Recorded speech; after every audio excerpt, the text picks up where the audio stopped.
मेरा बेटा हुज़ैफा इस्लाम क्लास 5वीं का तालिब इल्म है, टी स्मार्ट स्कूल। जुम्मे को मुझे इतना मिलती है 11:38 पर कि मेरे बेटे की गर्दन पर चोट लग रही है और मैं स्कूल पहुंचू 11:38 पर मुझे ये इतना मिली कि मैं स्कूल पहुंचूँ। जब मैं स्कूल पहुंची तो उन्होंने कहा उसको जिना हॉस्पिटल लेकर गए हुए ना, जिना अस्पताल वाले, आप जिना पहुंचे।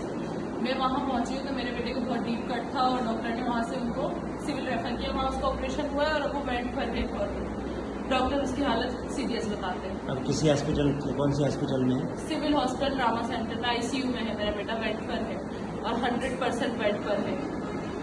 तो मैं बस सिर्फ स्कूल से और इन सबसे मैं बस ये जानना चाहती हूँ। मैंने 7:45 बजे अपना बेटा बिल्कुल सही सलामत इनके हवाले किया और मुझे 11:38 पर फोन आता है उसकी चोट लग गई। बाकी जाके जब मैं पहुँचती हूँ वहाँ पर 12:15 12:30 मुझे नहीं पता क्या टाइम, तो मेरा बेटा बिल्कुल अनकॉन्शियस मुझे मिल रहा है।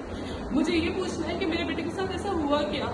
जब बता रहे सोडे की बोतल उसकी लगी है तो सोडा स्कूल में आया कैसे।